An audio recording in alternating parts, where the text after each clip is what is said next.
losses, as well as curtail the spread of the virus.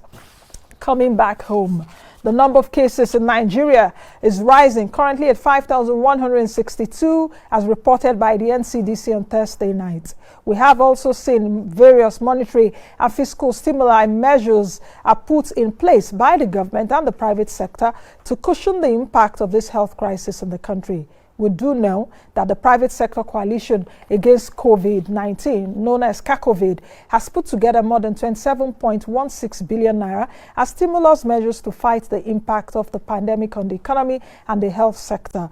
Other measures in place include over 3.5 trillion naira monetary policy by the Central Bank of Nigeria, the 500 billion naira intervention fund to be approved by the National Assembly, about $6.9 billion planned borrowing by the federal government, reduction of petrol pump price, release of 158 trucks of seized rice from the customs to be shared among Nigerians, and many others. It is on this note that we draw our focus on the crust of today's discussion, which is COVID-19 recovery, interrogating the monetary interventions of the CBN and the fiscal policy initiative of the federal government. Joining me for this AITLIVE virtual town hall forum is a panel of economists, a panel of seasoned panelists to look at the monetary and the fiscal side. Let me introduce my panelists, and I will start from my far left.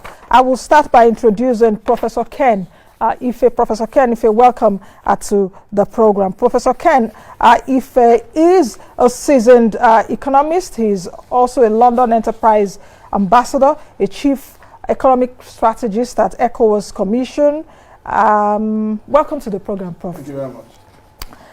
Tope Fasua is also with me here in the studio. Tope Fasua is an economist, a seasoned one at that, a writer, the chief executive officer at Global Analytics, and also 2019 Nigeria presidential candidate for Abundant Nigeria Renewal Party. He's the founder and the chief executive officer of Global Analytics Consulting Limited, like I said a moment ago. He's also the non-executive director of First Central Credit Bureau.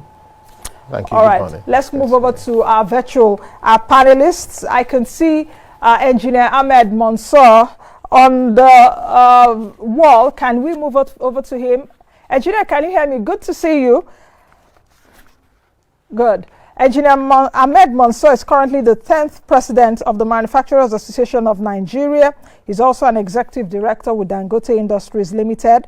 Engineer Mansur Ahmed was the former director general of ICRC, that's an Infrastructure Concession and Regulatory Commission, between 2008 to 2012. He has the first degree in mechanical engineering from Nottingham University, a master's degree in industrial engineering and administration from Cranfield University. Okay. Other guest that's joining us virtually is also Yusuf Yila. He is the director. Is it there on the screen? He is the director, Development Finance Department of the Central Bank of Nigeria. He joined the services of the Central Bank of Nigeria in June of 2011 from O&O PLC, where he was the general manager operations for the downstream business. Until his appointment as the director of DFD at the CBN, he was the managing director of Nisal Microfinance Bank. Okay, the last but not the least on this panel session, because we're having two panel sessions, like I said earlier, the 10 to 12. The last but not the least right now is Yomi Olugbenro, who is a tax partner at Deloitte, Nigeria. He's also an alumnus of Manchester Business School and a fellow of both ICANN and CITN. All right, welcome, gentlemen, to the program, and it's so nice to know that you are all with us, both here in the studio and also virtually. I think I will start with this first question, and I'll, direct it to you, Prof. Do you think that we really understand the scope of this pandemic? The scope of this pandemic, how is it hitting us so far economically? I think there are two fundamental principles that we have to come to terms with. One is that the size of the intervention required needs to be proportionate or proportional somehow with the expected impact it's going to have on the economy as measured by the size of the recession that you expect or the size of the collapse in aggregate demand. So it has to be some kind of relationship. And why do I say that? America is, as you mentioned, about over 3 trillion. So that's about over 15% of their GDP. UK 330 billion, 15% of their GDP. Japan 20% of their GDP. So you can see the mirror. I think in Nigeria we're getting there, but it's around about 5% of our GDP if you put together all the things that are promised. But it could be more. I hear people saying, let's go for 10%. The second area is the amount, the death, or the infection and death, or what you call the fatalities of COVID-19. Also, you have to, there's a trade-off between the fatalities of COVID-19 and the expected impact on the economy, or what you call the size of the recession. And every country in the world is trying to balance this, trying to find their balance between how much death can they allow, infection can they allow, and how much protection can they give to business. So that is the whole debate about reopening business and reopening, easing the lockdown. Where is the balance? Every country is looking for a balance. Some are using staged approach in opening so that they can manage the balance. So it is all about the balance. But in Nigeria, we're somewhere in between. We're trying. And there's also the debt area where people are borrowing money because there is shortage of resources. Again, the size of the borrowing could raise concerns about sustainability. So we'll look at those are the three main headlines. Yes, so we'll look at that in the short while. Let me go over to talk by Fasua and speak to me also about your own, what you think about the scope of this crisis. Do we understand it yet? Well, it's difficult to understand it yet in full. No nation in the world could claim to understand it because, again, it's something that's still evolving. However, I must have said, though, from the perspective of statistics and running the numbers, that luckily for the world, it hasn't been as devastating as earlier thought, because initially there were simulations that said it was going to take out about 50 million people in the world. And then, of course, a lot of that, we've seen things happening in the Western world. However, Africa seems to be lucky with this first wave of the disease, that we have lost about 20,000 people in Africa, thereabout. However, that's not to say we should rest on our oars. The problem with some of these things is there could be mutations at any point in time. So no one can actually tell, but we can rely on history to say, when pandemics happen, what usually is the backlash. So we remember the 1918 Spanish flu as documented, and you can see, of course, that also overlapped into the First World War, and but it was quite devastating. So no one can actually tell. But the way I also look at this is this: that COVID-19, this pandemic, which is a once in a lifetime kind of thing, presents a new vista of opportunity for countries like Nigeria to do something different. I don't particularly believe that we need to be benchmarking with the projected devastation, because we're not going to be running a devastation economics or economy. We should be thinking about how we can leapfrog over this calamity and create a new economy for Nigeria. I see that a lot of the intervention and ideas that have come of late has always been about how we can go back to how it used to be. Now, how it used to be is suboptimal. Okay, how it used to be is about small thinking. How it used to be has very little provision for the Nigerian people. How it used to be is about Nigeria being the most the country with the highest number of poor people in the world and all of that. Even the MBS brought out some figures recently. 82.9 million people are poor in Nigeria, 40.1%. Even that alone, it's terrible. So we should be thinking about, okay, what can we do? I mean, Milton Friedman, when he was around, used to talk about disaster economics. I'm particularly not a Friedmanian, but disaster economics. He believed that disasters offer opportunity to leapfrog and reposition sectors of the economy. For example, now, are we repositioning the health sector? I don't believe we've started. So we have focused so much on COVID, but primary healthcare center, this morning I was reading about Kerala in India, the state called Kerala in India, how they have been able to, they're performing so well. I think they've only had about 550 cases as at the time this article was written in Washington Post and so on. And the fact that, look, you have to lock this thing down. You have to, so you have to have, you have to reposition your primary healthcare center. And that's what they did in Kerala in India. So it's about repositioning the healthcare center, the education sector, even if you like the security sector, reorganizing your economy, the agricultural sector. I also saw an article by, about repositioning. I think it was an article written jointly by Olusegun Obasanjo and Alemariam Desalegn, former Prime Minister of Ethiopia. And he says that, look, COVID, this COVID responses must figure in very critically the agricultural sector. Okay, for example, we'll come to that. We'll come to that in a bit. All right, I just want to have a background of what you all think about the scope. And let me come to engineer. I can see engineer right now on the screen, Engineer Mansur, who is the president of the Manufacturers Association of Nigeria. Engineer, please bring in your own perspective here. We've been seeing a lot in terms of pandemic planning economically. Bring in your own perspective about the scope which we are in right now.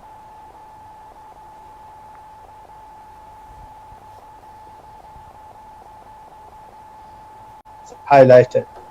The scope, we cannot at this stage say we understand the full scope because this thing is still playing out. It's playing out in all countries of the world. We have seen, even where it started in China, first it seems to have been brought under control, and then we understand it is now rearing its head again. In countries, stable economies like the United States and Europe, we have seen some huge crises in trying to deal with the problem.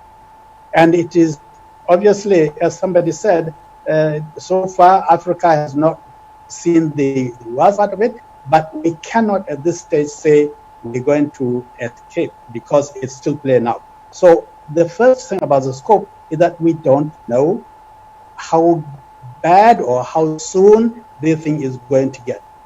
The second thing, of course, that it's not just the scope. I think it is also the capacity of our countries, our economies, our health systems to respond to the crisis.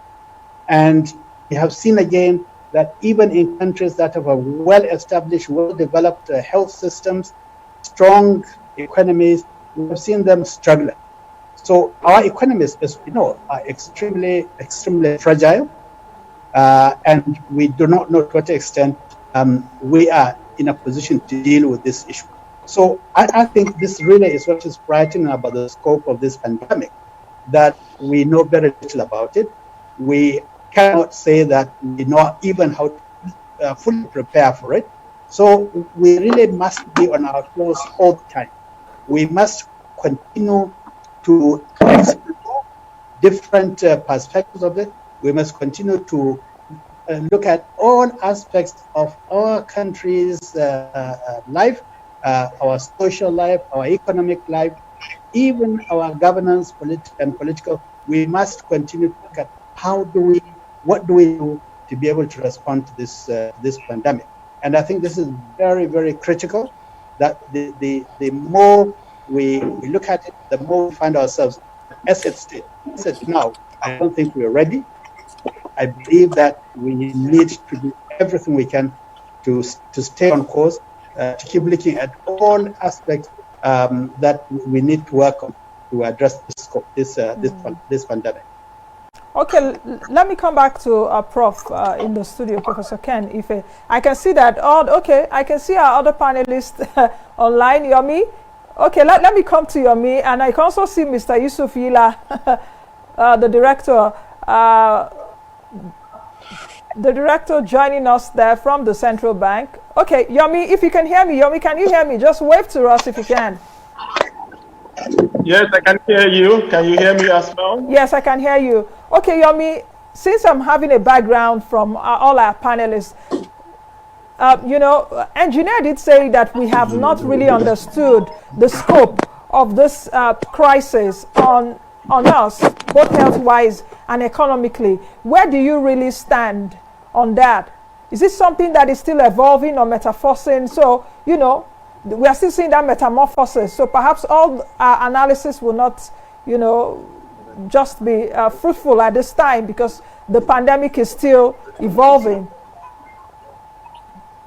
Well, there's an element of truth in the fact that the scale and complexity of the challenges that we are dealing with, we haven't seen that in our recent past. So to that extent, yes, it is true that this is a moving target. The situation is still evolving, almost very similar to the way it's happening on the health and the medical side. So I don't think anyone in December or in January or in February, you know, will, you know, completely be able to fully comprehend and analyze the impact even from a health perspective.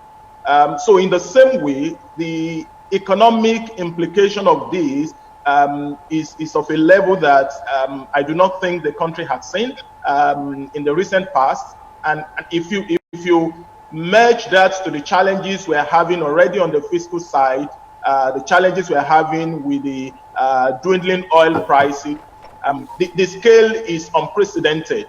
But that doesn't mean that we have to fold our hands and just throw our hands in the air. That's exactly the reason why, you know, our effort and action has to show that level of urgency and that level of seriousness. So I agree, yes, the scale is bigger than we have seen before.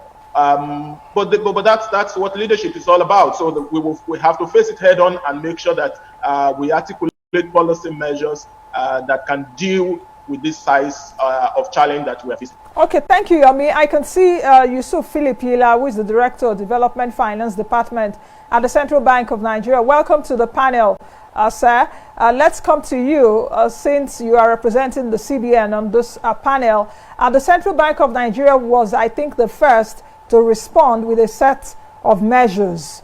Let me just give you like a minute to be able to tell us or tell our viewers right now and those joining us in this forum, tell us in a minute what those measures are and where we are right now. Because the CBN came up with a set of measures, the first set of measures, I think 16th of March of this year. Thank you very much, Nancy, for inviting me to the program. And I listened to Yomi. The CBN started early February. We had a couple of scenario planning exercises. The governor had called and advised that he believed that this was going to be a global contagion, and we needed to come up with various scenarios. And if you look at the MPCs that followed on, Governor Emefiele provided forward guidance to all the participants in the economy. And we held several meetings with the Bankers Committee and other stakeholders, where we rolled out at 5 different forums, different priorities that we had set out, culminating ultimately in the 3.5 trillion stimulus that he set out. The basic components are the 50 billion, which is for SMEs and households. And as we speak, we've already given the National Microfinance Bank over 5 billion to over close to 6,000 beneficiaries, comprising households and SMEs across the entire country. And as you're quietly aware, SMEs form the lifeblood of the economy in the country. So we're really concerned about them. So over 6,000 beneficiaries, over 5 billion has been set out to be disbursed to them. And over 300 the applications have been coming far and wide across the entire country. Over 350,000 people have applied, and they're going through the entire application process, comprising households and SMEs. There's also the 500 billion that has been set out for manufacturing. But before that, I'll talk about the healthcare, which is 100 billion. We received applications over 60 billion. We've approved 10 billion of worth of applications to the various healthcare providers, mainly pharmaceuticals, hospitals, and diagnostics centers. We've also been having meetings with the various stakeholders. We had last week, Dr. Mansur is here. We had meetings with the manufacturing stakeholders, and we also had a same day with the healthcare providers. We had a marathon 8-hour meeting, which the governor of the central bank led. Also, 500 billion for manufacturing. We're in talks with MAN and the other stakeholders on how we can, try and support light manufacturing and especially focus on backward integration. We also have plans for the 1 trillion, the Infraco, 1 trillion that we are also working on. So if you combine the entire thing I've been talking about, you have about 3.5 trillion worth of stimulus for the economy. Okay, Mr. Yila, I'll come back to you in a bit to look at the practicality and the pragmatic, how pragmatic these interventions will be. So just hold on a bit. Prof, let me come back to you because since we have, I think, 5 panelists here, so we just need to answer our questions like in a minute so that we can all go around. Yes, we'll go around and, exhaust some of the issues. Prof, with what we're seeing right now, Mr. Yila has just told us what the central bank is doing. The fiscal measures too, they've come up with their own set of measures. Do you think that at this point we should spend whatever it takes to limit the damage to the Nigerian economy? Well, I think there's one thing is to make provision. The other thing is to ensure that we deliver them effectively. And time is of the essence. And I appreciate the size of the commitment so far. It could be more from my opening statement that when you put everything together, it's more like 4 to 5% of our GDP, but we should be a lot more. But let's focus on the delivery for one moment, because the informal sector, we know that most of the intervention resources that we have tend to be warehoused through the commercial banking system and the microfinance bank, as in this particular case. So we need to actually look at how rapidly we can deploy these resources, because the government sector is not worried. They're paying their salaries. The people that are at the sharp end are the unemployed you are talking about that are being thrown out of job every minute. And we're talking about millions of people. They are mainly in the informal sector. And I don't know how we're going to reach them. So we have to look at speed in the delivery and alternative delivery mechanisms that can deliver this money very, very quickly to the informal sector. And we have ideas on what could be done, but it's very important because the statistics of our MSMEs, how commanding that they are. Okay, can you just drop like 2 of those ideas which you've talked about now, because the DFD director is also on this panel. I talked about, I'll come back to him in a bit, the practicality and the pragmatic way or effective way to get this done. So what are the ideas you're thinking about? Well, I have been making representations. I'm pushing them to the right corners on how we can begin to collapse resources from intervention funds, from the capital market, and from the development community, development partner community, so that all of these monies can come together. So it's not just one, but many. And then to be more creative. For example, you look at diaspora remittance, $26 billion. Where are they in the scheme of things? So there are ideas that are on the table on how we can deliver those to the informal sector. Okay. Prof, I hope we'll have time, because when you talked about diaspora remittances, we know that this pandemic is affecting everyone in the world. So diaspora remittances may drop this year because of the pandemic. Yes. But if we have time, we'll come back to that. Talk about what do you think, especially since we're seeing fiscal responses even from various institutions around the world. The World Bank has said that it will be, giving about 160 billion from now till the next 15 months. IMF says that it has a $1 trillion war chest. It's been able to give, I think, $50 billion through the emergency finance mechanism. They've also given Nigeria $3.4 billion. AFDB, that's the African Development Bank, has about $3 billion social bond. IFC is providing about $8 billion as relief for private companies. How are you seeing all of this play out? Great stuff. Thank you very much. The point again, I align with Prof that we aren't doing enough yet. All right. However, the central bank has been at the forefront of pushing some of these ideas. But $3.5 billion in a $450 billion economy it's looking like 1.5%, or how much would that be? 3 over 4.5, and so on. So it's not as bold as $3.4 billion. $trillion in America, in the United States. So or 330 billion in the UK, or $95 billion in Canada, and even in South Africa. The embarrassing thing is the COVID response in South Africa is $25 billion, which is almost equivalent to our yearly budget in Nigeria. And I've always made this controversial statement that I don't believe our economy is as big as South Africa. All right, I don't. In terms of economic complexity, which is the knowledge quotient of the goods and services you produce and push out, we are nowhere. And I'm saying that this is a great opportunity to think that boldly. I've pushed a few ideas in the space. Yesterday, I saw the news from the DMO that Nigeria's bond was oversubscribed. The May bond, I think it's May, was oversubscribed by 132%. I think April bond. In April was oversubscribed by 459%. And I'm thinking, why are we not raising more money domestically? I'm of the opinion that we should be raising anything like 20 trillion naira or $65 billion domestic bond. Call it a war bond. Will this climate absolutely can we still get that kind of money? You got to make a push for it. You have to make. There are Nigerians that are cash rich now who are still wondering where to put the money. There are Nigerians who are putting money into debt capital, building houses and real estates that no one are living in.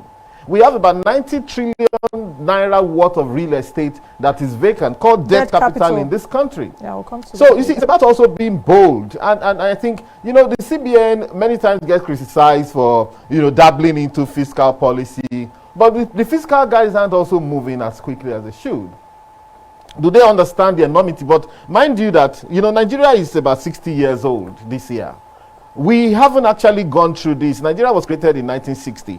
Those other countries you've seen, they've been through the First World War, the Second World War. They've been through all sorts. They've been through pandemics, and they understand that. So it's about economic history and how much of economic history we understand and are able to utilize in our own space and our own time. But the thing is that the pandemic is just post-Second World War, there was a Marshall Plan. There was a Marshall Plan in Europe. And the Marshall Plan was not talking about taking Europe back to where they were. It leapfrogged Europe into a different vista entirely. And I think that this is the opportunity we are offered here. Okay. I think we should be raising a lot more money. All of those of our subscriptions. It's about how you package, how you sell. We can get money locally. We can get money from even the diaspora. And we're saying that Nigeria should be locking money into 5-year, 10-year, 15, 20-year bonds now. Then you can give a good rate, because you can give a good coupon rate on it from anything from 10 to 13%, which they can't get anywhere else, because Europe, almost interest rates are going down to zero. And I think that the MPC should also be bold to begin to reduce interest rates right now, we'll and give an impetus to our banks to also reduce lending. I think, let me quickly note it down, because we're in the month of May already, so I think the next MPC meeting will be holding soon. But let me come to the president of the Manufacturing Association of Nigeria Manufacturers, that's Engineer Mansur Ahmed, on the panel. The director of the development finance of the CBN has just said what is out for the manufacturing sector. I'm also aware that about 1 trillion naira is up for grabs for you and your colleagues in that sector. Are your members drawing the facility already? Just talk to us about what's happening now. Well, thank you very much. I think really we need to also start from the basic perspective that we need this crisis requires two types of responses. First, the immediate response of addressing the capacity of the nation, the capacity of the economy to even address the immediate crisis. Secondly, is the need to build resilience in the economy, in fact, in the health system, in a way that we can only expect to recover from the impact of COVID, also be able to respond. As I think the last speaker said, they have a long way, and this may be an opportunity to really prepare ourselves to change the trajectory of our economy. Now, coming back to what the CBN has done, first of all, I think we must really admit and commend the CBN for the action it has taken and introduced measures quite early at the beginning of this crisis. It is not enough, largely because of two factors. First of all, as I said, we don't know how big this is going to get. And secondly, we also know that the revenues available to government themselves are actually declining very rapidly as a result of the cost of the oil price, which of course is the major of our revenues. And therefore, we cannot measure the CBN response or the government's monetary response with economies that really have much larger pockets, much deeper pockets. However, this is not to say that what is being put on the table now is enough. It is not. I think we must do more. And I agree that if we have to continue to grow, if we have to go to all our bilateral and multilateral sources of finance, we have to do so, and we have to be bold enough to spend. But there are two things. First of all, our capacity to spend itself we must interrogate that. Okay. We do not want borrow huge sums and then find that we are not able to properly and effectively spend those funds in the way that it matters. And this is why I do not have shared the view that we should really go all out to bring government. First of all, see what the CBN has now provided, the about 3.5 trillion are we able to invest these properly? First, address the immediate crisis to make sure that we can we can address the health issues themselves. And secondly, to create a basis of resilience, of building resilience for our economy. Now, in the 500 billion that has been provided to manufacturers, we are trying to do both. First of all, to see what can we do to sustain the manufacturing sector in operation. As you know, this is going to be difficult because already there are some manufacturers, some industries that may have to shut down.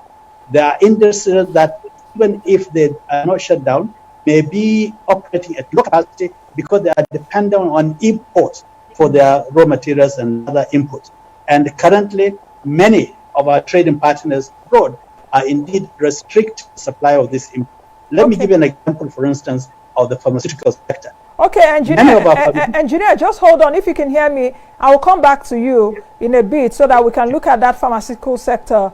Okay. Yeah, we can look at that pharmaceutical sector in a bit. But let me come to Yomi, Yomi Olugbenro of Deloitte, Nigeria. Yomi, if you're still there, just speak to me about what's happening right now, especially from the tax authorities. I've been looking at what's been happening even in other countries. Do you think that what the FIRS has done is enough to get us out, to get us out of this quagmire which we are in? Just a few days ago, the FIRS did also send a release or a press circular to companies, the telcos, for example, the supermarkets, that they are making money this period, that they should pay their taxes. Speak to me about your own sentiments. Well, I think the response on the tax side of the equation, I think we need to look at it, from the perspective of what also currently exists. Because in fairness, if we look at the provisions that FRS has put in place alone, we will say it is inadequate because they have been largely administrative palliatives. Extension of deadline for filing, asking taxpayer to use the online portal and all of that. We've had recently waiver of interest and penalty offer for those who want to pay their liability. But that alone doesn't tell the full story, because if that's all we consider, there is a tendency for us to hurriedly conclude that those measures are inadequate. But within our existing regulatory framework, there are incentives and benefits that are also quite applicable in dealing with the current challenges. So in our statute book, we still have provisions for tax holidays, for example, so for some critical sector. And if you go to NIPC website, for example, there is a long list of different sectors, different economy, different economic activity that will benefit from that incentive, particularly new entrants and those that will drive investment. So that's part of the equation. The Finance Act that was signed introduced some packages, if you like. I think it was almost like a foretell of the kind of measure that should have been rolled out. So the changes were made across sector, insurance sector, financial services, large corporates, and also MSMEs particularly. So CIT exemption for medium player will probably be the kind of thing that we'll be canvassing for at the moment. And if you also go through our income tax law, there are provisions, for example, for tax loss relief. If a company makes loss during this pandemic, as many people would, over the next years, companies are entitled and eligible to recover those losses they're going to make in the current year, and set it up against their future profit. There are deductibility of donations. There are exemptions for VATs, and all of that in our book. So we need to package those ones as part of the incentive, that part of the measure that will deal with it. But in terms of the specific measure that have been announced, I think the most interesting one will be the import duty waiver for pharmaceutical and health equipment, and that's to make sure that the prices is lower, and these items can be produced more cheaply. But talking more broadly, I think the area that I will expect some pronouncement and some thoughts around will be how to extend this relief to areas and taxpayers that are not currently covered. Two of them will be individual, for example. I think within the Finance Act and all of the recent changes, there hasn't been any specific payroll task force. And that will come very handy in dealing with the impact of those who are going to have a reduction in their salaries, and all of that. And some will even lose their jobs. So can we think of some incentive for taxpayers who have been consistent with their tax return and tax filing over the past 6 years, for example, but who, on the account of these, will be losing their job? They may not immediately fall into the social safety net, that part of the measure that is being planned. So we need to expand that and make sure that individuals can also benefit, particularly those who lose their job. One other area will be sole traders. We've spoken a lot about micro businesses and small businesses that have zero tax exemption. But little did many people realize that the exemption is limited to limited liability companies. So if you are a sole trader or you are running an enterprise businesses, you are still liable to pay personal income tax, just like any other salary earner. So can we expand that kind of a benefit, for example, so that it's not limited to micro businesses that are incorporated as limited liability companies? And we have quite a sizable part of those.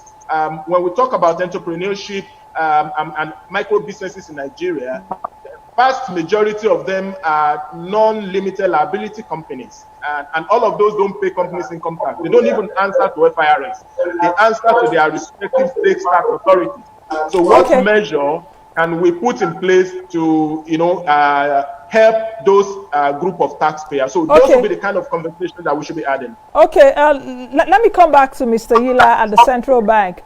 You gave us, a rundown of what your institution is doing, and I said I was going to come back to you on the practicality of it. How do we know that the implementation of this intervention is going to those who really need it? Because I've also got a lot of complaints. For example, the 50 billion Naira intervention fund, that they can't access it. The procedure is not, as easy as it looks. So how do we know that the implementation of this intervention fund is going to those that really need it at this time? I heard you clearly earlier when you said there are about 6,000 beneficiaries, 5 billion Naira has been disbursed so far. Of course, you broke the news on my show, I think last week or so. So speak to us about the implementation of this. Okay, thank you, Nancy. And I'll just, I'll speak broadly. about the response of the CBN and the practicality, not only of the 50 billion, but of the various measures that we've taken. So I'll start with. Oh, okay.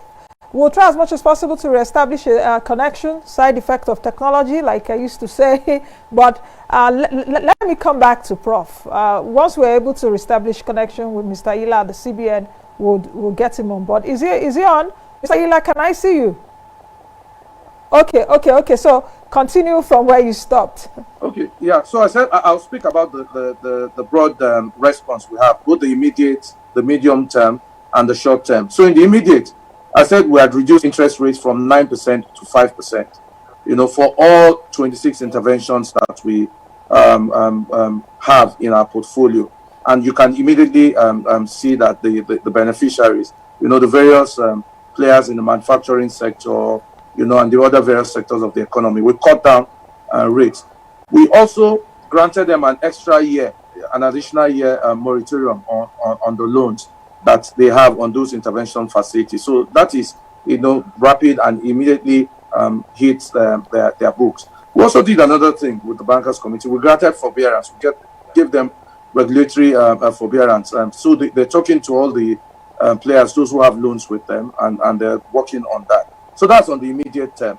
On the 50 billion, we passed that through the National Microfinance Bank. And like I said, these are not grants. I think there's a bit of, we need to be able to communicate better. Everybody thinks this is a grant. This is a loan, and there are standard procedures for loans. We've gone ahead working with the NMFB to automate that. It's a simple cycle. Once the disbursement is done, all you need to do is to sign a letter. And based on the Evidence Act, you can sign this electronically.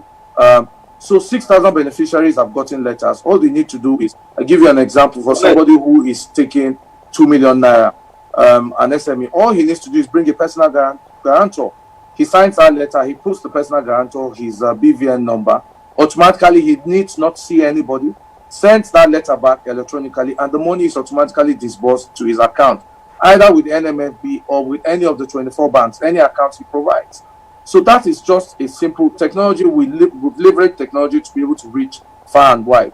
And this 5 billion naira is not just for areas that are hardest hit, Lagos, Abuja, all over the country, Zamfara, Yola, Adama, Gombe, people have benefited. Okay, Mr. Yila, so I think the process is simple. You can go to the NMFB website and their Twitter account, and you can see real-life stories of those who have collected Mr. Yila, let me butt you in a bit and ask this question. Okay. Are Nigerians paying to assess this? Because some people have sent me messages that they are asking them, they paid like 10,000 naira. I don't know if it's training money or whatever. Do they need to pay a certain amount of fee to assess this? Then number two part of the question is that you said earlier that the intervention interest rate is coming at 5% from 9% because of this crisis. But a very small percentage of Nigerians are on your intervention facilities. So how many people would have access to that 5%? Because a lot more people have access to other loans from banks that is not coming at 5%, coming at over close to 30%. Okay, so to address your first question, you don't need to pay anything. All you need to do is go on the NMFB portal, register, and you provide the documentation and the details, and then they look at it and they grant you the facility. No Nigerian should pay any loan. Pay any amount. Anybody who has paid any amount, we have a consumer protection department. You can send an email about your complaint, cpd@cbn.gov.ng, and the consumer protection department will look at it and they will get you a refund. You don't need to pay any amount to access any of the facilities. On the interest rate side, there's a lot of money available, and I heard Tope Fasua say that the size of the portfolio that the Monetary Authority has put down is not enough. I'll give you another example. We have a facility. It's called the AXMIS. It's for small businesses. The banks contribute 5% of their profit after tax into that pool. We have about 90 billion available. It's uncollateralized. So you have a fresh graduate who comes out of school. He doesn't need to own a house. All he needs to do, apply for this loan, It's supposed to be split 70% equipment, 30%. For example, you want to open maybe a Gary processing facility. So you have cassava as the input. All you need to do is procure the machine. The machine will be registered in the collateral registry through the National Microfinance Bank. And you're giving working capital of 30%. So 10 million, 70% the equipment is bought, 7 million. You have 3 million available. That has been cut down from 9% to 5%. But as we speak, out of that 90 billion, only 20 billion has been accessed. So you have 70 billion. So even if you put 500 billion available, you need the bodies and the people to come and access these funds, you know. So those funds, the funds are available to be accessed. So 9% is now 5% that we've cut it down. So the impact, and I think the access technology has been used, like I earlier said, to ensure that there's reach. Be mindful of the fact that there's lockdown and a lot of people cannot access the branches of the NMFP. So the easiest way is for them to be able to use technology. For those who don't have computers, like I said earlier in your show last week, they can either use their phones of those who know how to use the smartphones, or go somewhere nearby, either a business center or a community center where there's a computer to help them. And we have entrepreneurship development institutes all around the country that we've registered to ensure that they can provide services to the NMFP. So they can go to any of those EDIs and they can help them onboard them. Okay. So I think access is not a problem. I think the central bank has done enough to ensure that the guidelines and the framework, it's easy for applicants to get on board and access these facilities. Okay, Mr. Yila, I'll come back to you in a bit. Let me come back to Prof and talk about here in the studio. Let's talk about the fiscal policy measures a bit, because Mr. Yila is dwelling on what the monetary side is doing. Let me just take us through some of the things that the federal government is doing. The oil benchmark price has been reduced from $57 to $25 according to the Minister of Finance for this year's budget, for example. We're also seeing a 3 months repayment moratorium for trader money, market money, farmer money. We also do know that the federal government suspended the planned increase in electricity tariffs that was supposed to take off April 1, reduction in the price of PMS to 123 naira 50 kobo. Also on the SEC side, SEC and NSC, because they are all part of it. SEC and NSC is, the Securities and Exchange Commission, as well as the Nigerian Stock Exchange. That's what NSC means. Announced the grant of 60-day extension to issuers and dealing members for filing of 2019 full year audited reports from March 30 to 29th of May. We also saw the Nigerian Immigration Service come up with its own. What do you think, holistically, wholesomely? We also do know that the fiscal policy has gone borrowing close to $7 billion. Put all of this into perspectives for me. There's a very strong connection, which I very much admire, between the fiscal and monetary policy authorities. It hasn't been like that for many years. Now, in addition to what Yila was saying, the CBN has actually come out with a 3-year post-COVID Marshall Plan, which is, and I attended the meeting with you when the kind of leadership being shown by CBN is really admirable, but let's still get them to do more. So what it has done is to get the private sector together to agree to a plan of setting up an infrastructure company, which, as you know, is heading for 15 trillion. And the impact of that is that it's going to reduce government's recourse to external borrowing, because much of that money is going to be in naira. And then that connects to what, because me and Fasua are on the same page on this. We have more money outside the financial sector with debt capital, all kinds of money. So how do we actually get this money get them into bonds of some sort, so that the government can borrow against those and also limit external borrowing? And so these are two major things. But then, having said that, in terms of what you're talking about, fiscal actions, we are encouraging. We've got to get the informal sector to qualify for this 25 million. I mean, there's no point just leaving it to limited companies, because you are leaving out a huge chunk of the economic activity, the base of the pyramid. We need to get them in. And of course, sucking them in is a way of also increasing, because once you get them into the tax net, It only takes about 2-3 years before they become vibrant. They exceed that 25 million and they're open for taxation. So that's very, very critical. We do that a lot in UK.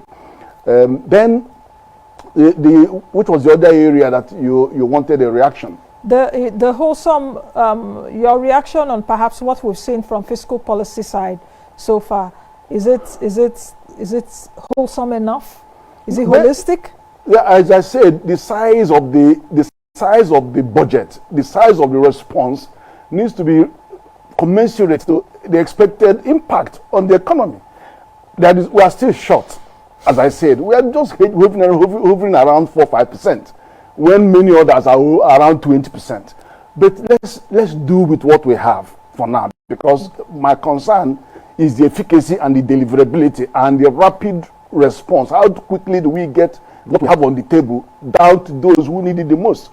You can see traction on the humanitarian side, because you saw 75,000 tons of grains, metric tons, yes, walk out to those who need it the most. But in fact, what that raises is a more fundamental question.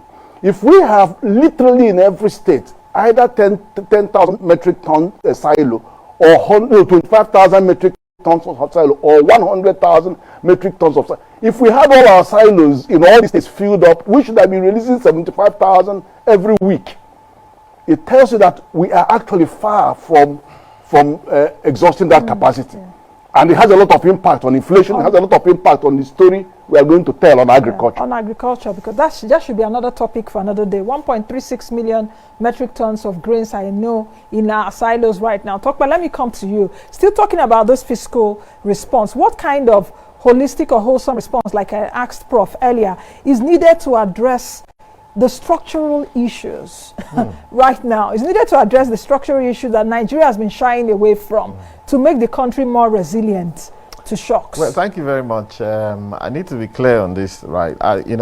Usually when in times of economic crisis, monetary authorities are accused of barging into fiscal territory. And so I think what the central bank has done is fair enough. They've done quite a lot. And people, in fact, someone called me a couple of days back to say, we heard that CBN is getting into things like poultry and so on. I said, well, it is Paul Krugman wrote about this a long time ago, as part of some of his economic interventions. And it's a worldwide thing, people talk about QE, quantitative easing, and all of that stuff around a time like this. How much have we put on the table? 3.4 trillion. When I look at that, that's about $10 billion, right? Then we've raised about 3.4 billion from IMF and all of that. Let's put it, if everything was going to about 20 billion, that's the 5% that Prof is talking about. 5% of, 20 billion would be 5% of $400 billion economy.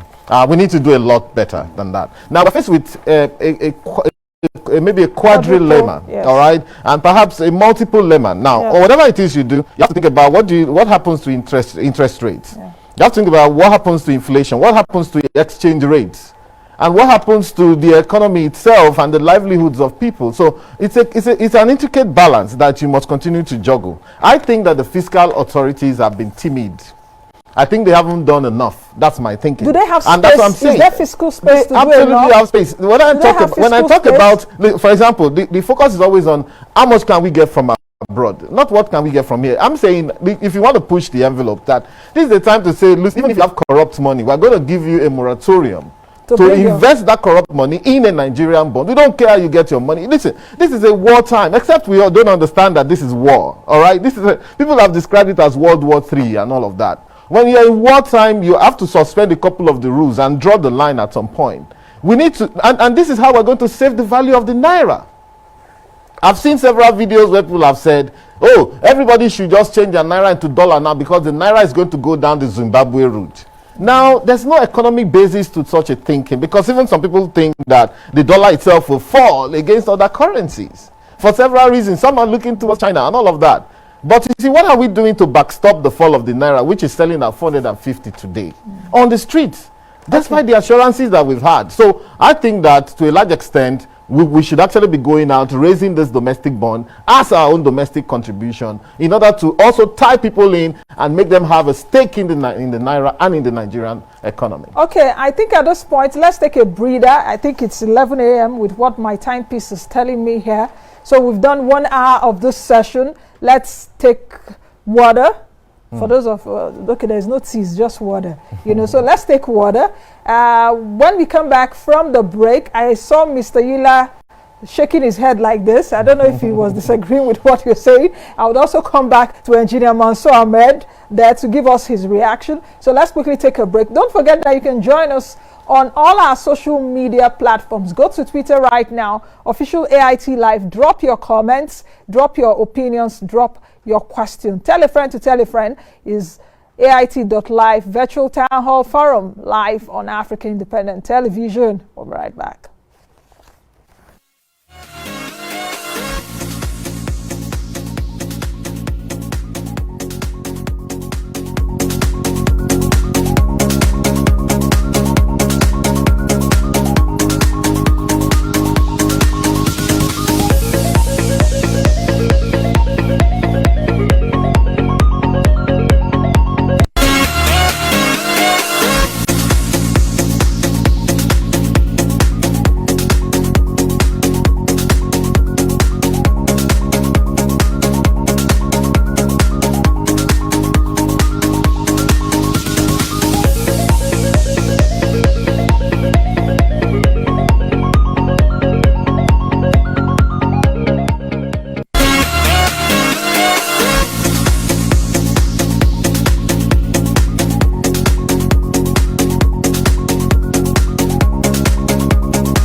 COVID-19 pandemic engulfs the world,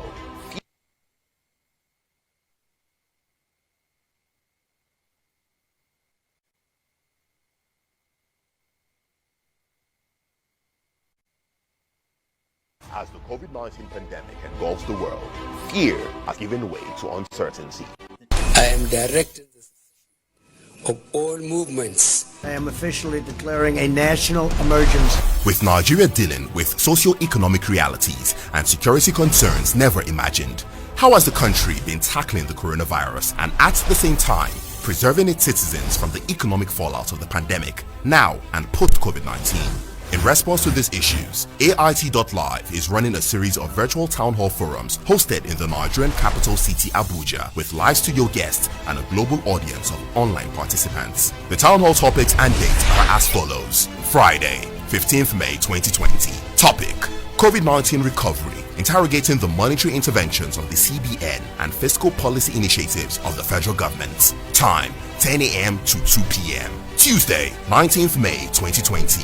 Topic: COVID-19, governance and containment strategy, lockdown compliance, interventions, and resource management. Time: 10 a.m. to 2 p.m. These events will be streamed live on AIT.live, on all our official social media handles, and also broadcast on the AIT and Ray Power FM network. You can be a part of the live online audience from anywhere in Nigeria and around the world via any of these online platforms. The AIT.live Town Hall Forum is supported by Osiwa Nigeria. AIT.live, on air, online, on live.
Alright, welcome back to AIT.live Virtual Town Hall Forum Series.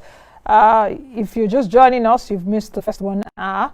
We're looking at, we're interrogating the monetary policy initiatives or interventions by the Central Bank of Nigeria and the fiscal measures of the government. Just that graphics you saw earlier, it's not palliatives, it's stimulus measures. So we need to correct that. Stimulus measures by the Central Bank of Nigeria and by the federal government. Let's come back.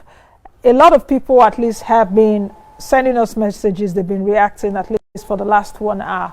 And Mr. Yila, you're getting a lot of reactions. So if you can still hear me, let me just read a few of them. Okay, Aloy Chijoke is saying, I wish to thank AIT for this huge platform. I also wish to thank your guests for their quality contributions. There are a lot of gaps to be closed by our dear country. I'm a lot worried about our country spending over 600 million naira daily to feed school children currently on lockdown. That is on the fiscal side. Okay, good morning, Nancy. Please ask the CBN representative, is he aware that money will be transferred to some MSMEs beneficiaries for months without them assessing it? I applied for this loan to start a mechanized palm oil and kernel production before the lockdown, but up till now I have not been called for interview, even after being trained in my form download. What is delaying this? Mr. Yila, did you hear the question? Yes, I did, and I'm happy.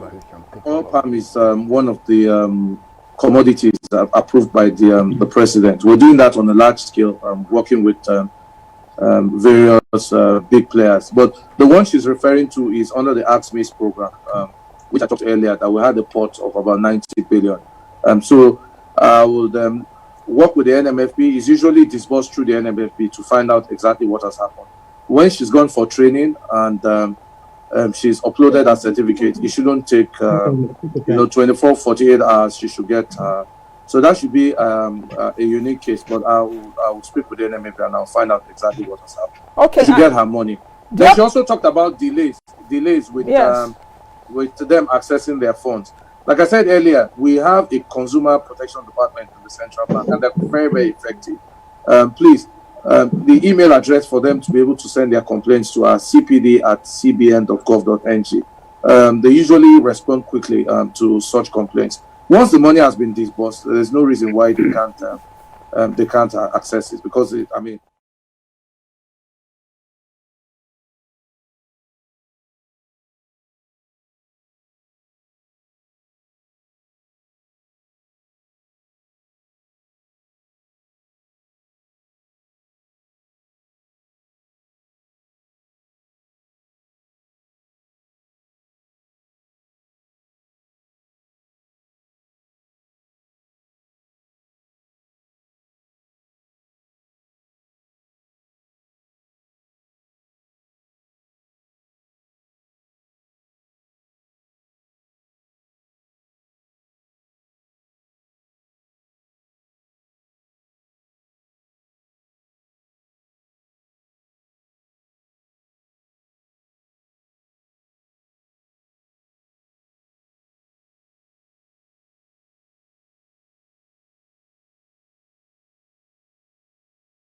that's it. They'll look at the application, and within 48 hours, you get an auto response whether you're successful or not. And within 72 to 96 hours, the disbursement is made. The 6 billion that we've approved so far is significantly around the entire country, not just places on lockdown, like I said earlier, as far as Zamfara. And the truth is that, Nigeria is so connected that whatever happens in Lagos, most of the ports are in Lagos, affects businesses in Zamfara, in Gombe, where I'm from, Adama, and so many other places. And Governor Emefiele has, constantly said he wants this to go around as much as possible. So he's been on our case trying to make sure that we encourage households and SMEs to apply for this facility. And on a daily basis, yesterday, he also advised that we give the reports to the Presidential Task Force on COVID, so that on a daily basis, they are, during their daily briefings, they are communicating to Nigerians the amount of people who have applied and the amount of disbursements that have been made. Okay. So this will definitely put some pressure on the NMFB to continue to fast-track those disbursements that are made. Okay, Engineer Mansur, please, can you just talk about the pharmaceutical companies who, I guess, are some of your members? I think there's an import waiver for them. The dollar exchange rate to the naira has been pegged, I think, at 360, then 380 at the I&E window. How are these stimulus measures also helping your members at this time? I was reading yesterday that some factories are beginning to also shut down in Nigeria. Please confirm this to me. Well, like I said, the pharmaceutical sector is obviously a very critical sector, particularly in terms of response to the health issues of the pandemic. And indeed, the central bank, government have issued palliatives and made statements that is supposed to specifically help the pharmaceutical sector. For instance, the access to foreign exchange, I think, has been improved significantly for that sector. And I believe that the waiver of duty, for instance, some critical items has also been announced. And these are all very good, immediate palliatives. And indeed, some of our members are already accessing some of these facilities and so on. The issue of shutdown of factories, when we started, only pharmaceutical and food and beverages sectors were allowed to operate, and all other sectors were indeed on shutdown. But this is temporary. I think with the change in the guidelines issued by the PT of the Presidential Task Force, most companies are now. What we said is that this COVID is an opportunity, frankly, to redirect the trajectory of our economy. You talked about the fiscal issues. We have to do three things. We have to take advantage of the current situation to do that. First, we have to divide the economy. Many of our companies are dependent on imported raw materials and are therefore not able to get all the input they require. And I believe that meeting we had with Central Bank, which I think Ms. Yila highlighted, that issue discussed, the need to divide the economy. I believe that part of the 500 billion and 1 trillion that is being provided would actually go into helping companies to build, to backward integrate, which means to ensure that they can work with others to build the flow of value chain, so that we can actually be more self-sufficient and self-reliant in our production. Secondly, I think we obviously also need to move away from dependent on imports, because that is why we are so dependent on foreign exchange. And whenever there is a reduction in oil price, we go into trouble. So I think it is important that we see the opportunity to diversify the economy through a strong, well-structured backward integration program in all the sectors. We can, in fact, backward integrate. I am aware that the central bank has been working on this certain sectors, for instance, in textile, in leather, in food and beverages, for instance, palm oil and so on. I think we need to do more in other sectors. Certainly, we also need to build capacity of our product sector. And that is why I spoke earlier about the absorptive capacity. If we don't invest more, if we don't encourage people to invest more, even when you provide these facilities, like we have seen, out of the 50 billion, so far, only about 6 billion has already been developed. I think to a large extent, that speaks to the low absorptive capacity of the economy. We must be able to encourage people to invest so that they can then use the monies and the facilities being made available to grow their businesses, and therefore in that way we grow the economy. Okay. Thirdly, I think we must also just quickly build resilience in terms of actually linking up the various subsectors of the economy. Very critical, but it's not actually well integrated into the manufacturing and supply sector. So we must build this kind of resilience so that should we face, and I'm sure we will, face other critical pandemics, for instance, we will be able to rely more on our own than we have done on this COVID-19. Okay, let me come to Yomi. Yomi, what was hit sectors do you think that tax payment can be delayed? Because there are a lot of sectors right now that have been very hardly hit. Can tax payment be delayed?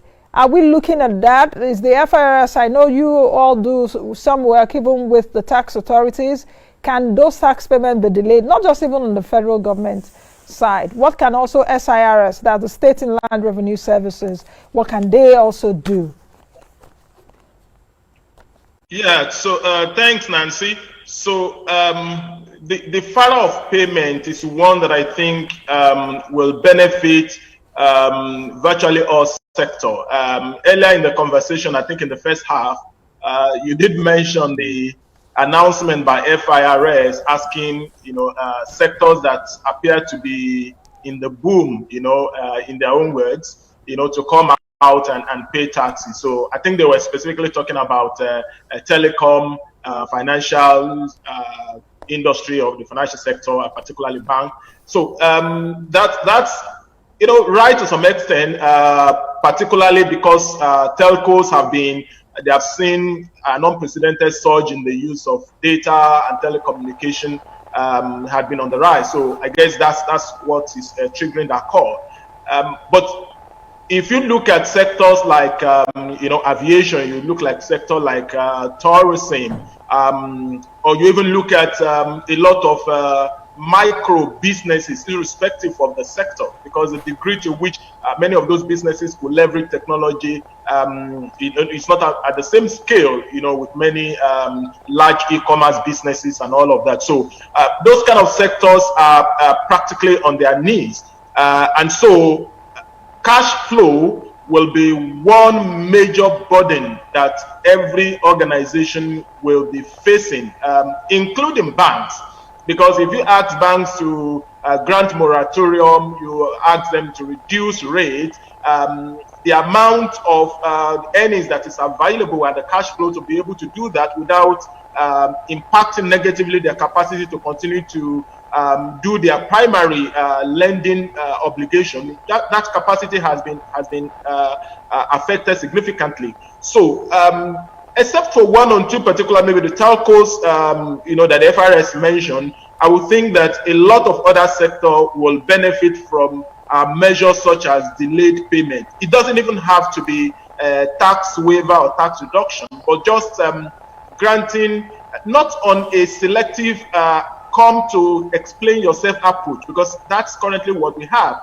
I believe that if taxpayers approach FRS independently and privately and provide justification for seeking extension for payment, perhaps FRS may consider and grant. But I'm saying beyond those private conversations which currently exist, a number of large corporates and cutting across virtually all, even outside of tourism and aviation and some of those sectors that we mentioned, a lot of sectors will benefit from deferral of payment, because that will enhance their capacity to retain jobs, that will enhance their capacity to improve on their own processes, that will improve their own working capital to be able to turn around their businesses and operations. So it will come with its pain, and we must understand that, because I think the biggest challenge the country is facing is revenue challenge. The size of our fiscal buffer, is largely impacted by the size of our revenue. But that should trigger two things. How do we, on a long-term sustainable basis, expand the size of our revenue? The revenue that this country is generating relative to the size of the economy that we claim to have is completely at a disequilibrium. There's no way you can reconcile that kind of revenue. So we need to build that. So, but that can be a short-term measure. It has to be, it requires immediate action, but it's a long-term plan that we will need to do consistently. So, but while we're doing that, we're also looking at the size of bureaucracy and the recurrent expenditure and all of that. And that's why the new focus on reviewing the Orosanye report and making sure that we trim down our public service is germane and is fundamental. We can't deal with that problem by just looking at how much more revenue we can make alone from businesses that are already troubled. We need to look, both levers need to be pulled simultaneously, and it can't be a short-term measure. There will be some momentary pain, and we must be willing to accommodate that pain so that we can have a more sustainable revenue generation. Okay, I don't know if we will have time to take a look at what that kind of pain will look like and how intense that pain will look like, and if Nigerians still have the muscle to, you know, to withstand the pain, because we've been through hard times, you know. But Prof, let me come to you now. You talked about borrowing a while ago. If you take a look at what is happening right now, I had to check out our debt levels, you know, because I think that 3 trillion naira. So if we add perhaps some of those debts are coming in, most of our debts are like external. Nearly half of our debts we have from the China Exim Bank. We also have from multilaterals. President Buhari just a few weeks ago did say asking for pardon for our debts. How do we go with this debt? In fact, I was reading Paul Krugman. You mentioned Paul Krugman earlier. And Paul Krugman did say that the fear, let me quote him, I think I wrote it down somewhere. Paul Krugman, who is the Nobel laureate in economics, he did say that the only fiscal thing to fear is deficit fear itself right now, you know. So our deficit has enlarged to close to 5 trillion, over 5 trillion naira. So what do we do? Well, just as a matter of information, we didn't deal with the fact that the government has a public works program to employ 774 local governments, yes. 1,000 people per local, and it's all falls under the remit of the Sustainability Economic Committee to ensure that is delivered, and are mobilizing all the MDAs now to come up with public works programs, and then the NDE is dealing with the salary side of this whole thing. So it's encouraging, but that should get the state governments into action so that they can amplify all that side. Then, of course, one other thing that the Deloitte guy just mentioned is that a company like FARM doesn't come under the sector, organized public, private sector type of, but it is an essential one where the only way we have to travel now is not by road, it's not by sea, it's not by inland, it's just by air. And we have serious trouble right now that it is 100% revenue generated and it doesn't get any money from government. It's running 22 airports, only 2 of them are viable, which means if, touch wood, those 21s can just cease to operate because they can't return any revenue. And then the salaries of all their staff, all the pensioners are all at risk. So it's one that needs both fiscal intervention by way of within their tax, and then also monetary intervention by way of giving them some of the intervention money to make sure that this type of company don't collapse and cause far more problem. Investors that's the only way investors can enter into our country. But coming to the question of debt and debt sustainability, well, that's a big one. That's a big one. But don't forget that we are still operating within the ambit of our deficit to GDP, which is 3%. But where we have the most trouble is the debt service to revenue. That's even the central, what is called, not central bank, the World Bank has even predicted by 2024, 74% or 75% of our government revenue will go to debt service. That's their prediction. I don't think that prediction is going to come true because there is, as Fasua said, we all agree that this is a momentous opportunity for us to open new grounds and make it unnecessary. But it depends on if we take those opportunities. Of course we will. Take those opportunities, we'll be in a debt trap in the next 5, 6, 7 years. The signs are there. You've seen the bond markets, oversubscription in the bond market. We know what is going on in the informal sector with so many informal sector savings mechanisms that are not captured. Of course, we can reactivate those, we can bring them into the mainstream. There are many opportunities that we know, and government will have no choice to go there and then make sure that, okay, look at pension fund. Now look at the impact of the 2 trillion lending from the pension fund, the impact on excess liquidity in the private sector in particular. So those monies that are in excess, if you don't lock this money down via bonds, they will be using the money to import all sorts of things into the country, or they will want to take the money abroad where they could earn higher interest. So in both counts, there will be a big challenge for inflation. Okay, Tope, we have so many things to deal with, but thank goodness we have a second session, because this topic, we can take a whole day to discuss it. It's no gainsaying now that whether the Nigerian economy will get into a recession. The question right now is, how deep will it be? what can we do to make it shallow?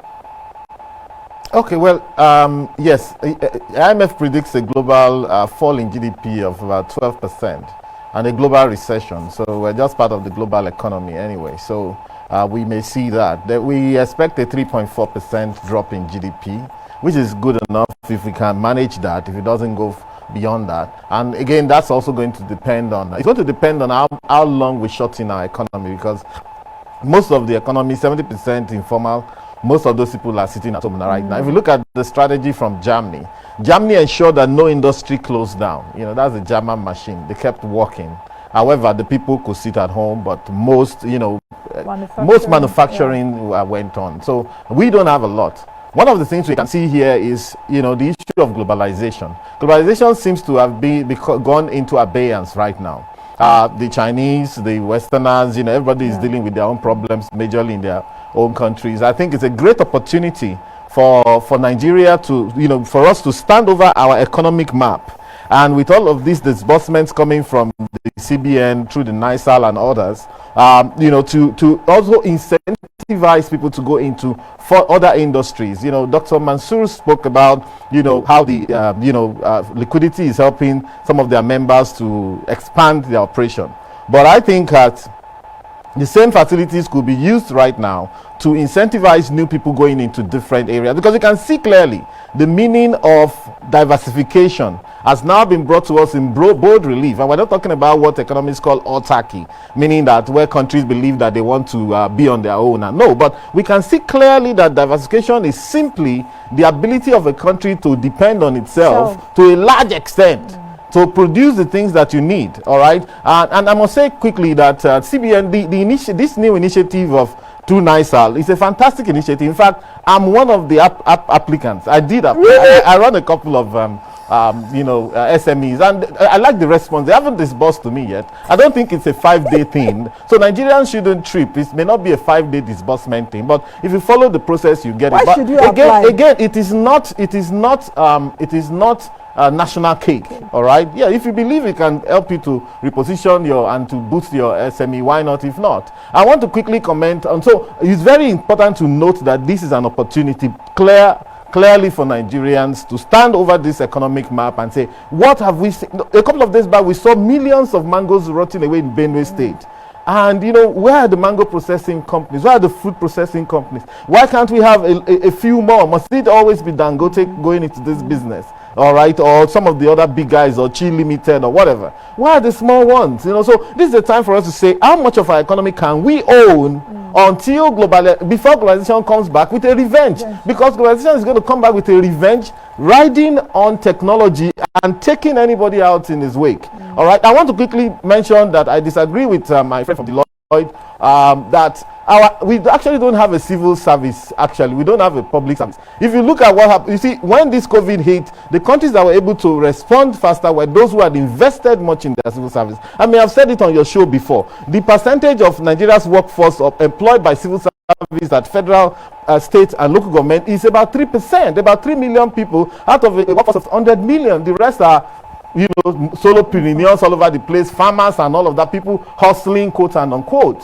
So we don't have it. You look at what happened in the case of Britain. Boris Johnson had COVID, submitted himself to the NHS. The NHS, National Health Service, is the biggest employer in the UK. 1.7 million people employed in there. 21% of workforce in the UK work for government. So whereas we know that they are inefficient, they are moribund, they are dysfunctional in our civil service, I see a scenario where we can move a lot of people out of those secretariats where they carry files and even take them down to the villages. We need more people in mass mobilization, in security, in education. We have 13.5 million children out of school. Someone has to teach them.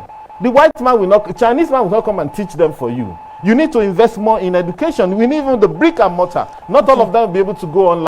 So all of this, even down to our Greek, down to health system, down to education, we need more people in these areas, even from a public sector perspective. Okay. So it's not a case of just laying them off and all this. It's a myth to say that Nigeria public sector is too large, because it's not even there. In the United States, 17% of workforce work for the government, and the larger proportion of that is the Department of Defense. Of course, they send all these people all around the world. So we need to have a rethink and be very careful about that rhetoric. Okay, let me bring in, I can see Deji on the screen right now. Deji, you want to say something since you're one of the influencers. I don't know if I should call you an influencer now, but say something at least. You've been listening to this town hall forum. Yeah. What are your views? Well, I was brought in to join the next session, but I can see Tope Fasua. Oh, okay. in the studio. Okay, so I'm giving you 1 minute. And he's making a lot of sense. So I'll just say I align myself with my brother Tope Fasua. Most of the things he's saying made a lot of sense. But unfortunately, in this part of the world, leaders don't listen too much to sense; they listen to sentiment. So I just want to say that instead of wasting billions of taxpayers' money on feeding children who are at home, I think one of the wisest things that government could have done is to make sure that they bail out some of the businesses. For instance, Access Bank employs over 30,000 people.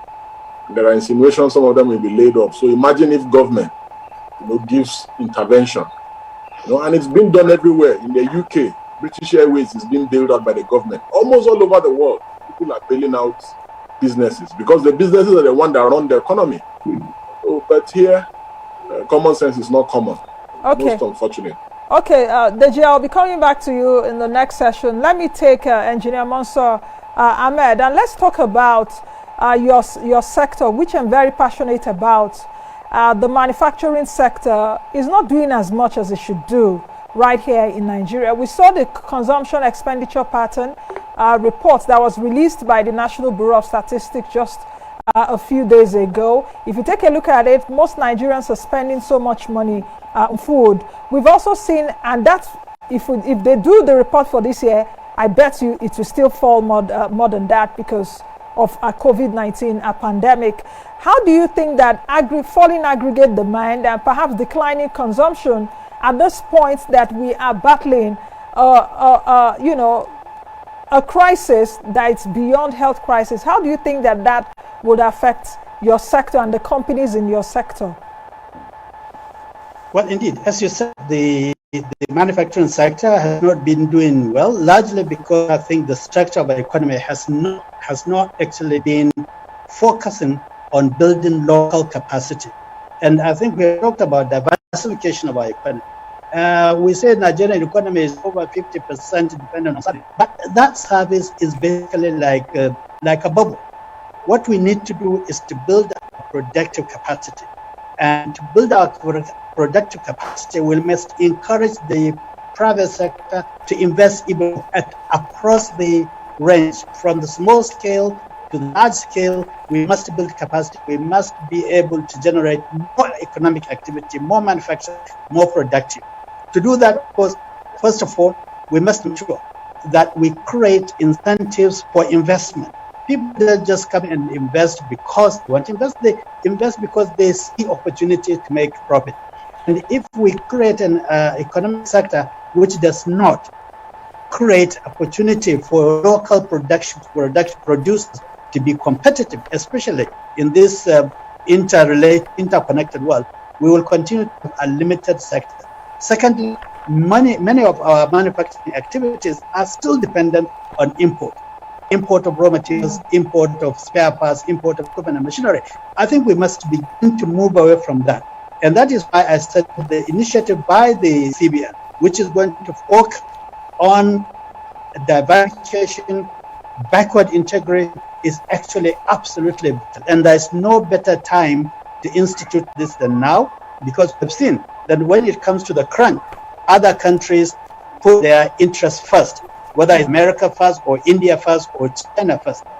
I said earlier when we started that our pharmaceutical sector is largely almost 80 to 9% on import of base inputs, what they call the APIs, the active pharmaceutical ingredients.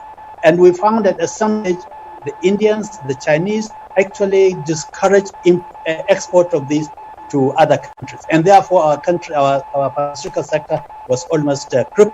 So we must create capacity for us to diversify backwards, to create the necessary chain resilience that will enable our economy to grow on a balanced basis. And I think that some of the policies we are discussing now are policies that ought to be there for long term. Secondly, I think we must recognize that to make economies viable, we must also have the basic infrastructure. Given the current state of our infrastructure, there is very little possibility that our manufacturing sector will be as competitive as it should. But I think now perhaps government is looking back into this. We see a lot of effort going into building infrastructure, rebuilding infrastructure, such for instance electricity and the railway system. These are vital infrastructure for economic ability. For instance, our ports, as we know, the biggest constraint manufacturing activity, one of the biggest constraints is actually the situation in the port. The cost of bringing goods into Nigeria has become so ridiculous that sometimes it is cheaper to bring goods from China to Lagos than to actually take them out from Lagos to places like Port Harcourt or Kano.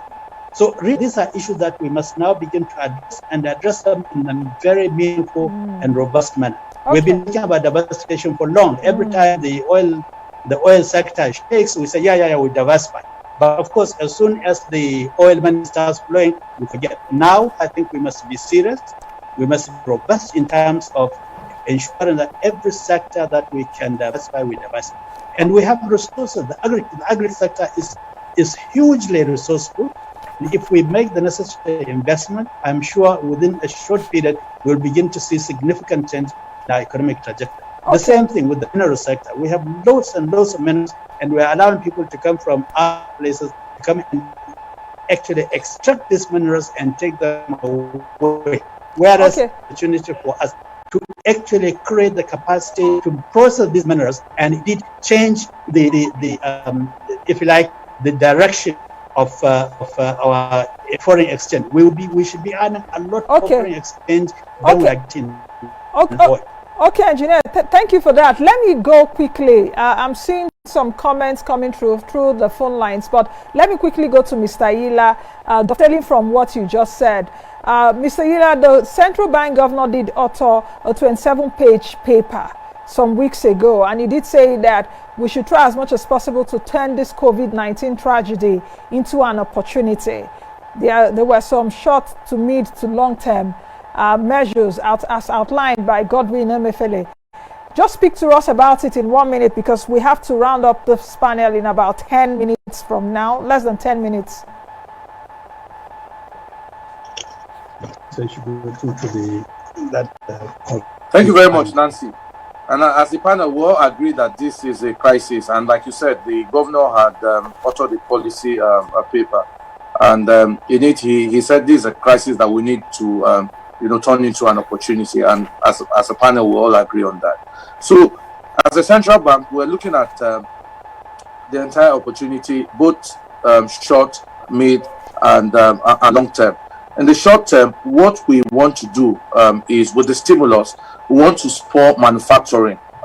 So Dr. Mansur talked about a backward integration. We are also saying, look, what are the things internally as a country that we require that we can produce? Globalization as it is today is almost dead. So there's a big focus on that: light manufacturing, pharmaceutical, backward integration in livestock, dairy, with cement that has already been completed. So we're going to be working with the banks to see how we can, incentivize those industries, and we'll be meeting with them. Then also focus on other areas, things like housing, things like financing, technology, broadband, and all that. Yesterday, the state government reduced the right of way, to very, I think, 145 naira. That will also spur that sector. Then on the long-term part, we're looking at how we can bridge the housing deficit, which has always been an issue. Also focus on renewable energy. Dr. Mansur talked about power being a big problem for the manufacturing sector. And also Governor Emefiele talked about R&D. we need to be able to get our research institutes to really think out of the box and try and see how we can think through things. 2-3 days ago, he talked about the central bank giving a grant to those who can, produce vaccines to be able to attack the virus. And we're already developing guidelines for that, and we'll release that early next week. So the policy paper outlines the measures that we'll take. I talked about the immediate ones, the short-term and the mid-term measures that the central bank is looking at. And all of you can, the document is on our website. You can really go and look at the document and see the areas that we want to focus on. Okay.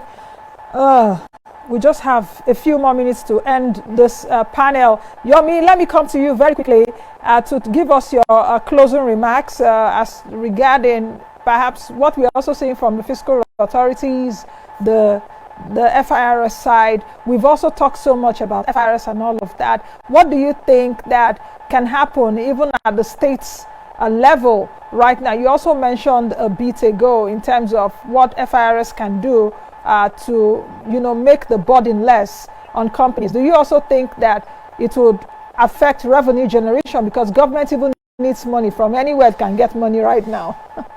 Very quickly in 30 seconds if you can. Yeah, okay, thank you, Nancy. So it definitely will affect revenue generation. In fact, it is already affecting revenue generation. And that was the point I was making earlier, that the bulk of our issue is the size and the quantum of our revenue. And there are always two sides to dealing with that. So the point I made then is, on the one hand, we're dealing with how to support businesses and to give measures, relief measures. But at the same time, there must be some thinking through what we're going to do to be able to raise the size and the quantum of the revenue that we are generating. So that has to be a major policy area that we are looking through. FIRS will not resolve that issue for us. These are legislative issue and new law. FIRS is there to implement laws that have been passed.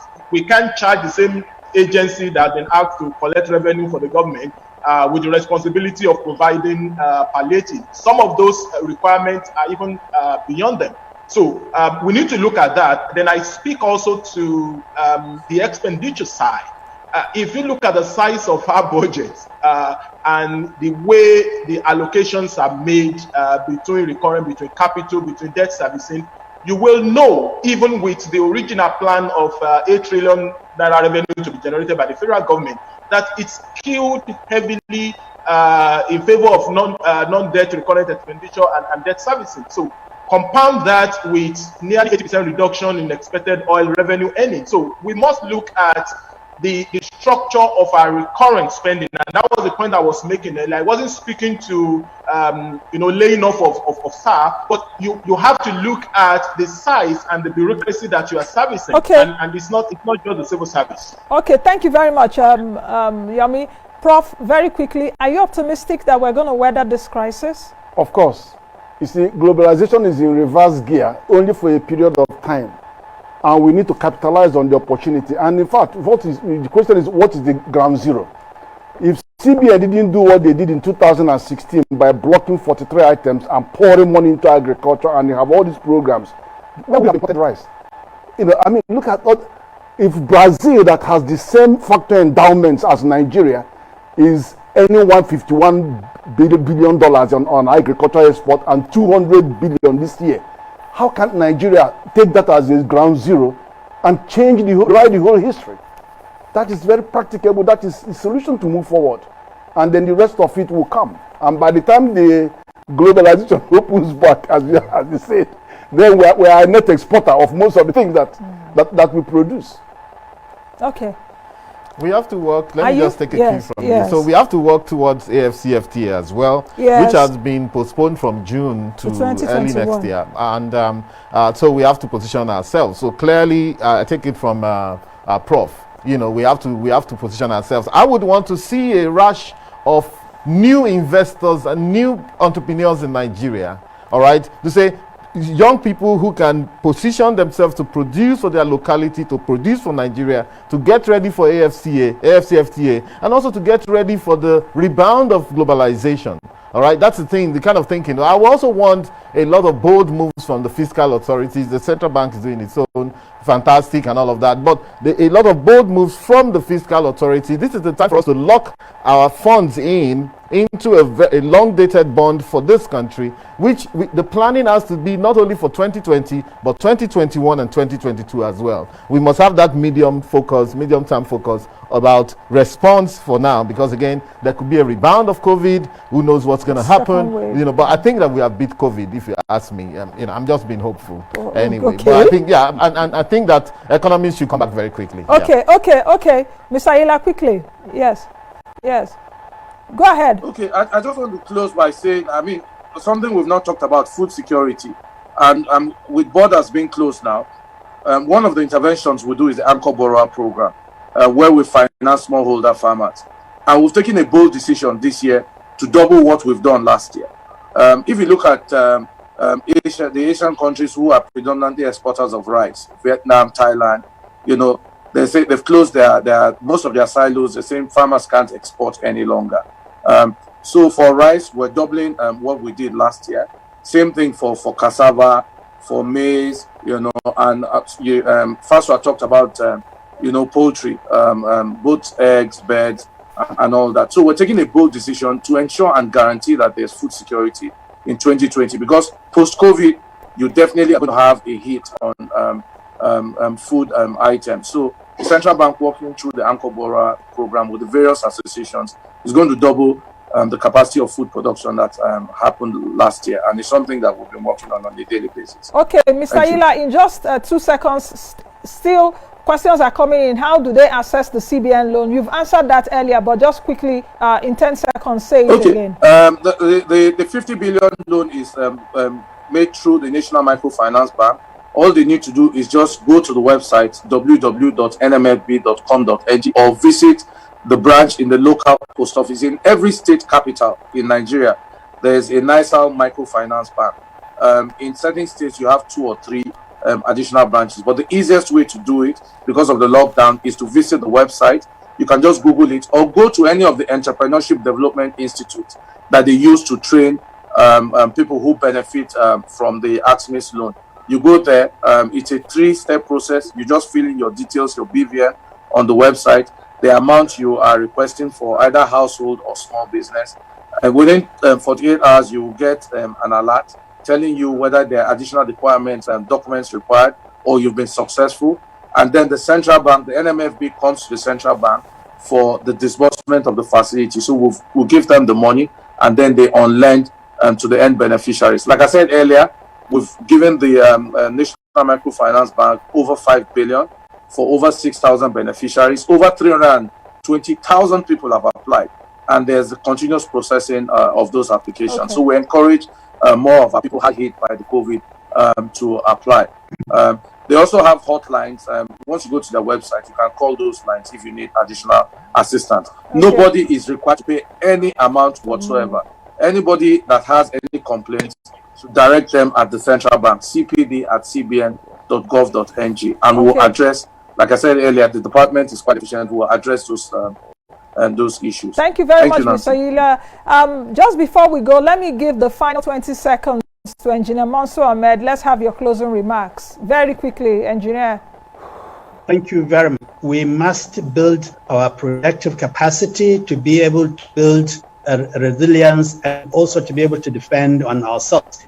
And I think one last thing, Nigerians must also learn to buy what they produce. We must eat what we produce, and we must produce what we use.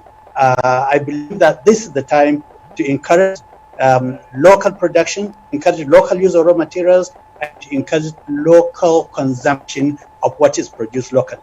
Thank you. Thank you very much, Engineer. And I want to say at this point, a bunch of thanks to all my panelists. Thank you very much. Our virtual panelists, thank you very much. And those in the studio, Tope Fasua, thank you for being here.